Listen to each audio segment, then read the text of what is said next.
Hello everyone, I am Professor Amit Yadav, and in this semester we are going to learn .NET technology. In last semester we have learned HTML, JavaScript, and some part of PHP. HTML and JavaScript especially we use to design statical web pages, and PHP is used to develop dynamic web pages.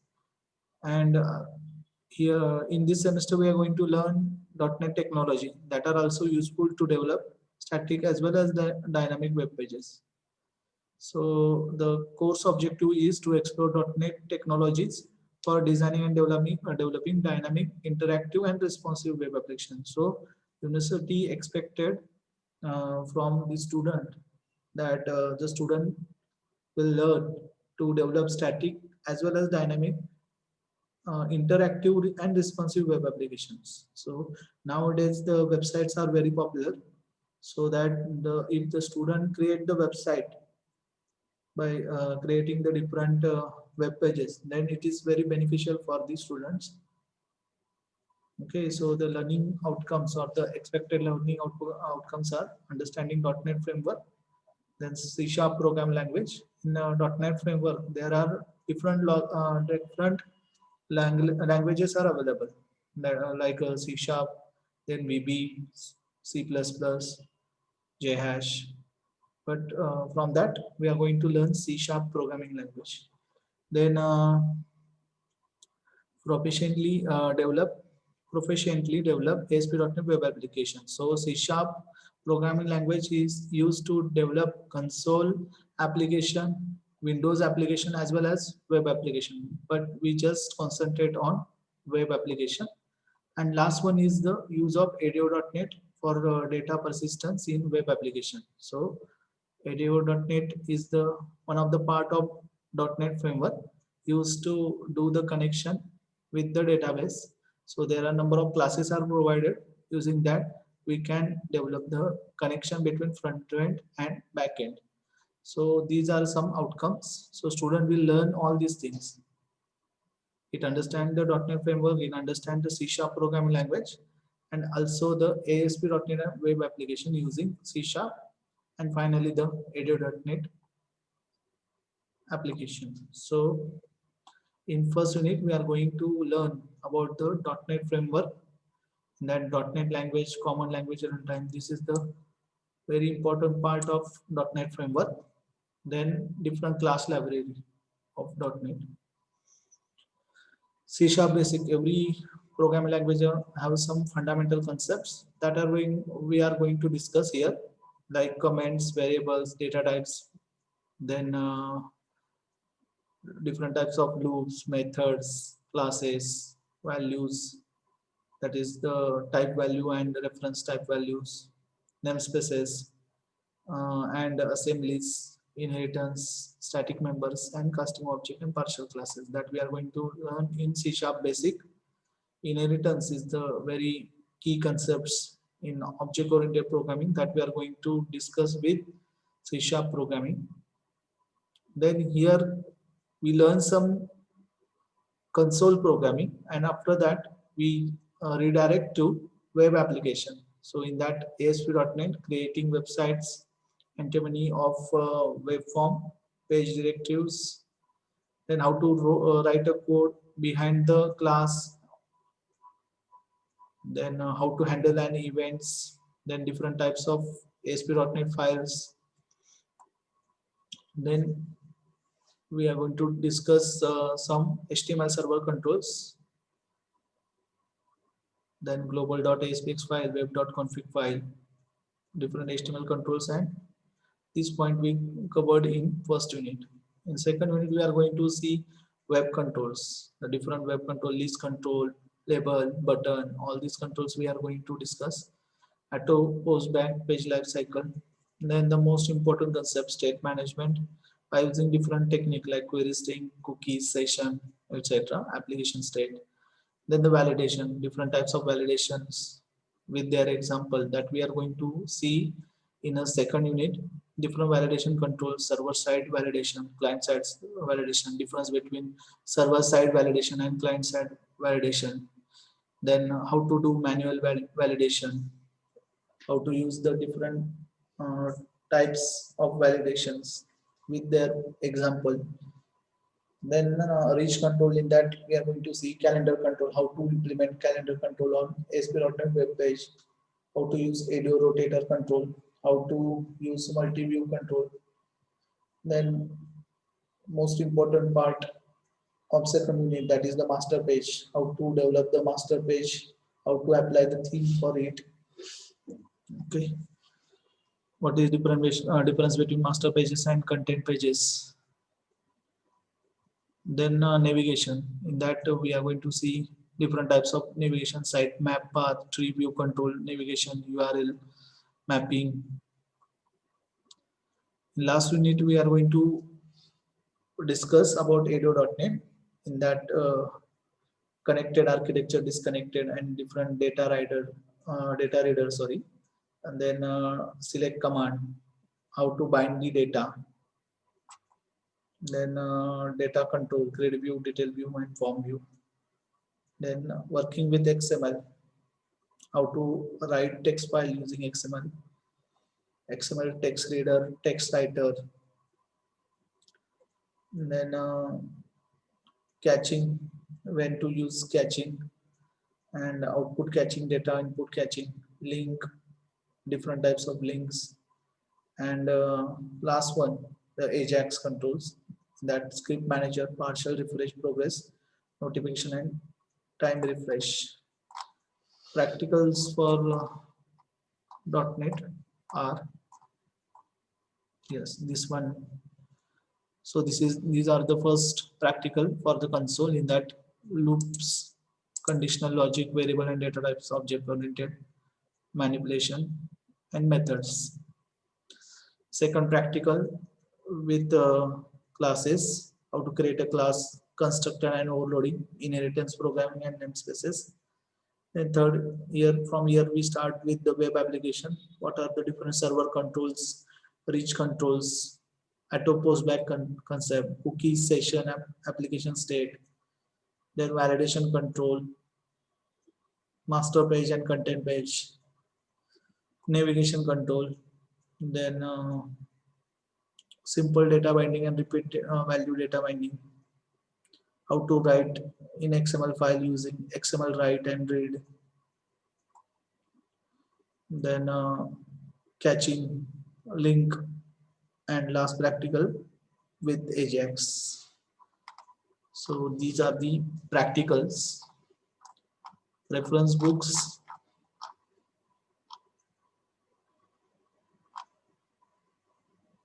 beginning ASP.NET 4.5 in C#, this one, and additional reference, the complete reference, and beginning ASP.NET 4.0 in C# and VB. Okay, this textbook you can use as a reference book. Okay, let's start the first point, that is .NET framework. So .NET framework is like this, in that the best one is the operating system. After that, common language infrastructure, common language runtime. This is the most important concept in .NET framework architecture. Then these are the ADO.NET and .NET runtime. These are the frameworks. Then different services, Windows Form and Console Form, Web Form.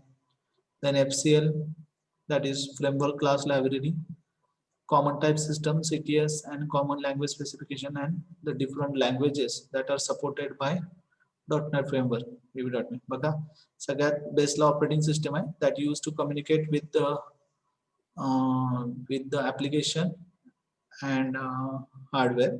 त्यानंतर वरती common language infrastructure आहे, common language run time. त्यानंतर हे दोन small frameworks आहेत .NET मधले, ADO.NET आणि .NET remoting. हे वेगवेगळे वेब फॉर्म्स, वेब सर्व्हिसेस, हे ASP.NET आणि विंडोज फॉर्म, म्हणजे आपण ऍप्लिकेशन वेगवेगळे आपण डेव्हलप करू शकतो, म्हणजे console application, windows form application आणि वेब ऍप्लिकेशन, असे तीन मेजर पार्ट्स आहेत. त्यानंतर FCL framework class library, common type system, common language specification आणि आता त्यातलं वन बाय वन आपण बघूया. The first one is .NET supported language. तर त्यामध्ये मल्टिपल लँग्वेज .NET सपोर्ट करतं. Using .NET framework we can develop the application using the languages are VB, C Sharp, C++, JScript, JHash. हे आपण एकाच फ्रेमवर्कवर right करू शकतो. त्यासाठी वेगळा कंपायलर यूज केला जात नाही. हीच तर खासियत आहे .NETची. त्यानंतर महत्वाचं आहे common language specification. That is this one. Common language specific. आता या लँग्वेजेस बघितल्या कुठल्या कुठल्या लँग्वेजेस सपोर्ट करतं .NET फ्रेमवर्क. त्यानंतर आहे कॉमन लँग्वेज स्पेसिफिकेशन. आता ह्या ज्या काही लँग्वेजेस आहेत या सगळ्या एकाच फ्रेमवर्कवर कंपाईल होतात. त्यासाठी काय केलं जातं तर ह्या ज्या काही प्रोग्रामचं कन्व्हर्जन आहे कंपाईल होऊन म्हणजे कंपाईल होऊन त्याचं कन्व्हर्जन होतं मायक्रोसॉफ्ट इंटरमिडिएट लँग्वेज कोड मध्ये MSIL. मतलब त्यामध्ये CLS is a subset of common type system. It specify the set of standards that required to satisfy by all the language. Compiler targeting helps in cross language inheritance. आता जे काही वेगवेगळ्या language आहेत तर एकाच कंपायलरवर compile होऊन जे काही जनरेट करतात तर त्याला मायक्रोसॉफ्ट इंटरमिडिएट लँग्वेज म्हणतात. कॉमन लँग्वेज स्पेसिफिकेशन हे सबसेट आहे कशाचं कॉमन टाईप सिस्टमचं. तर आपण त्यानंतर कॉमन टाईप सिस्टम बघणार आहे. ओके. तर त्यानंतर बघा to fully interact with the other object with the common their languages object must be exposed to call those features are common to all languages. आता CLS काय करतं आता प्रत्येक लँग्वेज मध्ये काही कॉमन पार्ट असतो. म्हणजे फॉर एक्झाम्पल BB मध्ये फंक्शन आहे तर ह्याच्यामध्ये काय आहे सॉरी BB मध्ये मेथड्स आहेत आणि C# मध्ये फंक्शन आहेत तर त्यांना नेम फक्त वेगळं दिलंय म्हणजे सिंटॅक्स त्याचं यूज सेमच आहे. असे कॉमन फीचर्स फाइंड आउट केले जातात आणि ते ऍट अ टाइम एकाच एन्व्हायरमेंट मध्ये कंपाईल होतात. CLS specifies the rules and regulations language so that they interact with other .NET languages. त्यासाठी जे काही रूल्स वेगळे आहेत म्हणजे जे काही कन्व्हर्जनचे ते रूल्स .NET फ्रेमवर्क डिफाइन करतं. The CLS was created sufficiently a big trend. The language constructs and the commonly react developers. आता त्यानंतर आहे CTS मध्ये कॉमन टाइप्स. आता जे काही डेटा टाइप्स यूज केले जातात तर डेटा टाइप सगळीकडे सेम असतात. फॉर एक्झाम्पल BB मध्ये जर यूज केलं तर त्याचं नाव काय असतं इंटिजर आणि तेच जर C# मध्ये यूज केलं तर INT असं नाव असतं. तर त्यातले जे काही कॉमन टाइप्स आहेत म्हणजे आता इकडे इंटिजर आहे तर तो या ठिकाणी मग त्याचे जे काय त्यासाठी प्रत्येकाचा एकच सिंगल क्लास तयार केला जातो. हे प्रत्येकाचे क्लास त्याचे काय असतात सबसेट असतात. म्हणजे आता फॉर एक्झाम्पल बघा आता समजा व्हॅल्यू टाइप्स आहेत म्हणजे इंटिजर त्यानंतर डबल त्यानंतर कॅरेक्टर हे सगळे जे काही कॉमन टाइप त्याचा एक कॉमन क्लास केला जातो आणि तो क्लास सगळ्या ठिकाणी अप्लाय होतो. म्हणजे तो कंपाईल होताना वेगवेगळं कंपाईल करायची गरज लागत नाही. आणि दुसरा टाइप आहे रेफरन्स टाइप. म्हणजे यामध्ये ॲरे आहे स्ट्रक्चर आहे क्लास आहे हे सगळे रेफरन्स टाइप पण त्याच पद्धतीनं यूज केले जातात. FCL फ्रेमवर्क क्लास लायब्ररी आहे तर ह्याच्यामध्ये सगळे सपोर्टिंग क्लासेस तुम्हाला प्रोव्हाइड केले जातात .NET फ्रेमवर्क मध्ये. आता समजा ADO.NET असेल तर त्या रिलेटेड सपोर्टिंग क्लासेस प्रोव्हाइड केले जातात. तिथं जे काही डेटा टाइप्स यूज केले जातात तर त्याचे पण क्लासेस सगळे यामध्ये डिफाईन केले असतात. आता हे जे काही FCL आहे तर following are the different types of application. आता याच्यामध्ये कुठले कुठले ऍप्लिकेशन्स रन होऊ शकतात. विंडोज बेस मग त्याची क्लास लायब्ररी वेगळी आहे. कन्सोल बेस त्याची क्लास लायब्ररी वेगळी. Web application XML web service Windows services या सगळ्याच्या फ्रेमवर्कच्या क्लास लायब्ररीज यूज केल्या जातात. आता नेक्स्ट आहे आणि सगळ्यात मोस्ट इम्पॉर्टंट आहे कॉमन लँग्वेज रन टाइम. आता कॉमन लँग्वेज रन टाइम काय आहे it's the heart of the .NET framework. तर आता तो काय काय परफॉर्म करतो तर गार्बेज कलेक्शन आहे ऑटोमॅटिक कन्व्हर्जन्स आहे त्यानंतर कोड अक्रॉस सिक्युरिटी आहे थ्रेड मॅनेजमेंट आहे. हे जे काही म्हणजे फ्रेमवर्क मधलं मेन जे काही फंक्शन्स आहेत ते सगळे परफॉर्म करायचं काम कोण करतं तर कॉमन लँग्वेज रन टाइम करते. ओके. आता जो काही सोर्स कोड असतो तर तो सोर्स कोड काय होता तर समजा VB कोड आहे किंवा C#.NET मधला कोड आहे तर हा काय VB.NET चा कंपायलर आहे इथं C#.NET चा कंपायलर आहे. तर त्या दोन्हीचं कन्व्हर्जन कशामध्ये होतं मायक्रोसॉफ्ट इंटरमिडिएट लँग्वेज मध्ये होतं आणि after that common language run time काय करते JIT कंपायलर प्रोव्हाइड करते. JIT just in time compiler that compiles the Microsoft Intermediate Language code into native code यामध्ये ते कन्वर्ट करते. इथं तेच एक्सप्लेनेशन सगळं दिलं. तर programmer need not worry about the managing the memory if the programs are executing under CLR because the CLR provides memory management and the thread management features. आता हे एक CLR चं फंक्शन आहे मेमरी मॅनेजमेंट. सपोज जर programming करताना समजा जे काही व्हेरिएबल्स प्रोग्रामिंग मेमरी असते तर प्रत्येक वेळी काय जे काय तुम्ही ऑब्जेक्ट वगैरे क्रिएट करता तर त्या ऑब्जेक्टसाठी मेमरी अलोकेट होत राहते. पण CLR काय करतं, जे ऑब्जेक्ट तुम्ही यूज केले पण ते तुम्हाला आता यूज करायचे नाही तर त्यांची मेमरी क्लिअर करून काय करतो, मेमरी मॅनेजमेंट प्रोव्हाइड करतो. हे पण एक महत्वाचं यूज आहे CLR चं.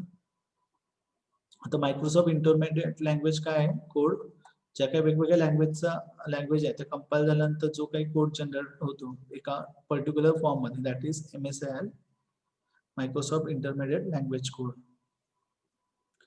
आणि जस्ट इन टाइम कंपाइलर काय करतो तर तो MSIL code intermediate language code काय करतो, कन्वर्ट करतो नेटिव्ह कोड मध्ये. ओके, तर हे .NET फ्रेमवर्क मध्ये जर क्वेश्चन विचारला तर आपल्याला CLR काय, FCL काय, कॉमन टाइप सिस्टम काय, अशा क्वेश्चन्स येऊ शकतात. ठीक आहे, तर नेक्स्ट पॉइंट आहे C# basic. C# is an advanced object oriented as well as the general purpose programming language developed by Microsoft. आता हे जे काय आहे C# प्रोग्रामिंग .NET फ्रेमवर्क जे आहे ते मायक्रोसॉफ्टने इंट्रोड्यूस केलंय. मायक्रोसॉफ्टचं व्हर्जन आहे. The C# is approved by ESMA, that is European Computer Manufacturer Association, and ISO, that is International Standard Organization.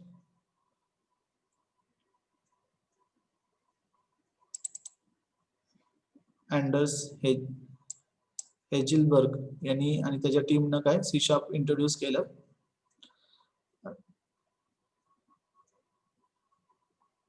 त्यानंतर फीचर ऑफ C# बघा.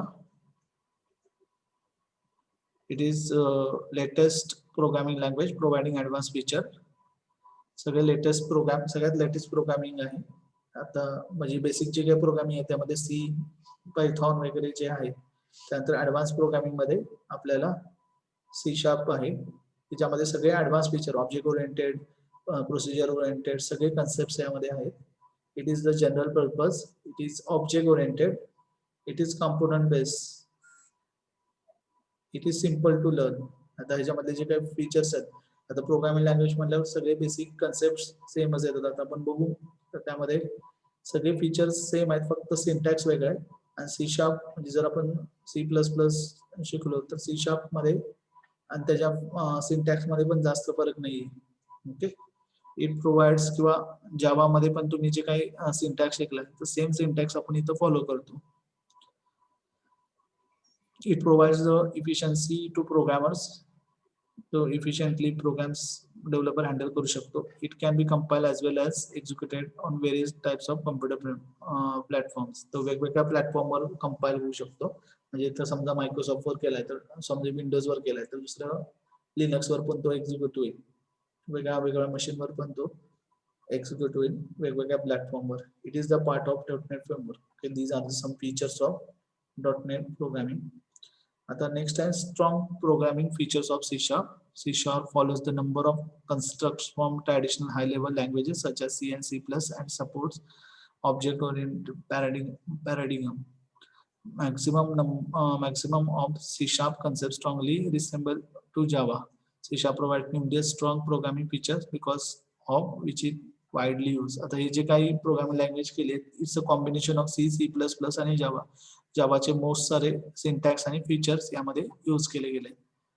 तर फीचर्स कुठले आहेत, automatic garbage collection. Automatic garbage collection म्हणजे माशी सांगितलं मी तुम्हाला, जे काही ऑब्जेक्ट्स हे जर आपण जास्त वेळ यूज करणार नसतो तर ते काय केले जातात, मेमरी मधनं क्लिअर केले जातात. तर त्याला म्हणतात automatic garbage collection. Standard library .NETची स्वतःची लायब्ररी फंक्शन्स आहे की जे आपण प्रोग्राम मध्ये इझिली यूज करू शकतो. Just we need to import that particular library files. Assembly versioning, त्यामध्ये असेंबली पण सपोर्ट केली जाते, ज्यामध्ये मेटा डेटा वगैरे प्रोव्हाइड केला जातो. यामध्ये तुम्हाला कंट्रोलच्या प्रॉपर्टीज आणि इव्हेंट्स आपल्याला सेट करता येतात. मल्टी थ्रेडिंगला सपोर्ट करतं. त्यानंतर integration with Windows as well as web application आपण करू शकतो. आता यामध्ये डेलिगेट्स म्हणजे जो काय मेमरी मॅनेजमेंटसाठी यूज केला जातो, डेलिगेट्स आणि इव्हेंट मॅनेजमेंट केलं जातं. Easy to use generics, indexer and conditional comparison. These are the important features of C#. Next one comments कशासाठी आपण यूज करतो, तर आता प्रोग्राम मधला एखादा पार्ट आपल्याला नको असेल, म्हणजे फक्त तो डेव्हलपरला कळावा यासाठी असेल, पण आउटपुटला दिसायला नको, तर त्यासाठी आपण कमेंट्स यूज करतो. कमेंटचे टाइप्स आहेत सिंगल लाईन कमेंट आणि मल्टी लाईन कमेंट आणि XML tags comment. Single line comment म्हणजे ज्यांना एकच लाईन कमेंट होते, तो म्हणजे डबल स्लॅश आपण देतो. मल्टी लाईन कमेंट यामध्ये स्लॅश आणि स्टार आणि स्लॅश असं आपण देतो, that is the multi line comment. आणि एक्सएमएल टॅग्स कमेंट, तर त्यामध्ये बघा अशा पद्धतीने कमेंट दिली जाते.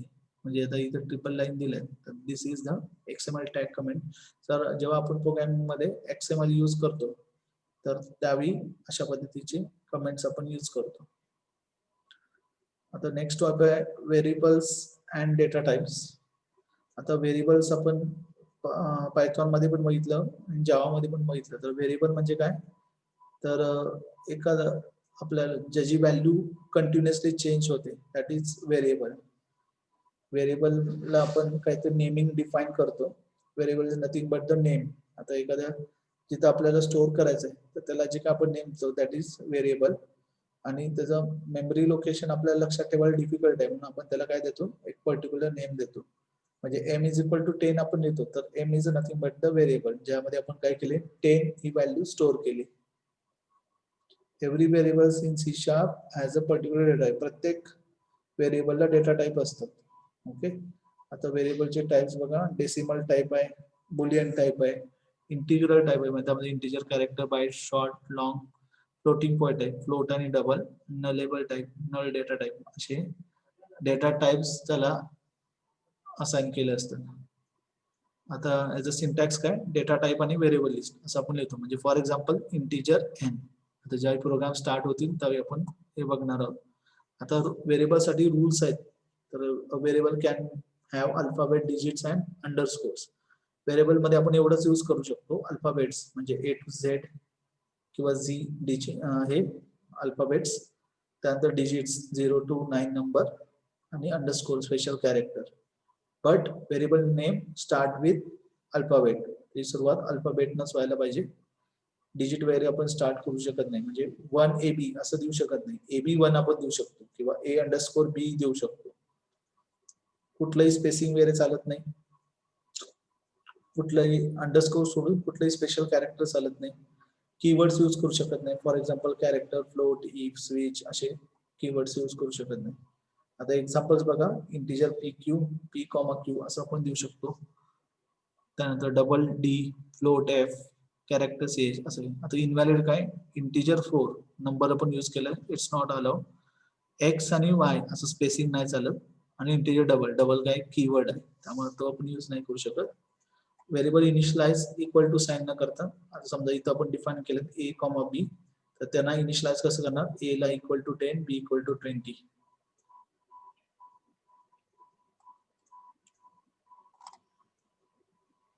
ओके. आता इथं आपण आपला सेशन एंड करू. बघा आज आपण .NET फ्रेमवर्क बघितला आणि some basic fundamental programming concepts आपण डिस्कस केले, त्यामध्ये व्हेरिएबल होता. ओके. आता नेक्स्ट लेक्चरला आपण डेटा टाइप्स वगैरे बघूया. इथं आपण सेशन एंड करतोय. डेटा टाइप्स, त्यानंतर कॉन्स्टंट. काय डाऊट असेल तर विचारा तुम्हाला. ओके. Thank you for watching.